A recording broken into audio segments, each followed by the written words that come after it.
Се разидуваат ли во политичките ставови околу новиот реконструиран состав на владата Мицковски и Касами, откако денеска премиерот, одговарајќи на новинарски прашања, а коментирајќи изјавата на Касами дека министерот за правда Филков треба да биде дел од сменетите министри во новата реконструкција заедно со Фатмир Лимани, Мицковски потенцираше дека е задоволен од неговото работење, но и го потсети Касами дека тој ја предводи владата и одлучува за владиниот кабинет.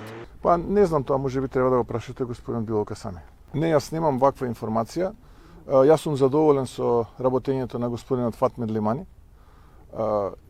и мислам дека е додадена вредност во Министерството за социјална политика, демографија и млади. Јас сум мандатар на владата и јас ја составам владата. Ако некој тоа го заборавил, еве да го потсетам.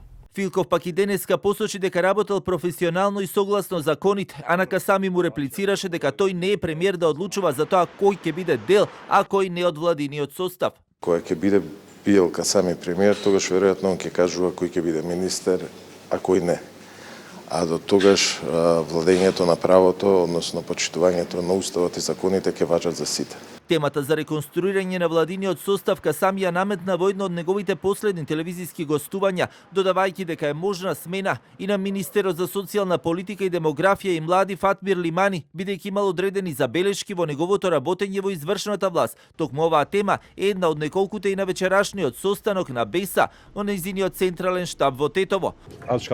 Тоа што го имам да го кажам вчера. Вечерва ќе имаме состанок на претседателството за наши одлуки за отчетноста на нашите функционери. Судирот меѓу Касами и Лимани кулминира по локалните избори, откако министерот кој беше кандидат за градоначалник на Кичево ги изгуби изборите во таа општина.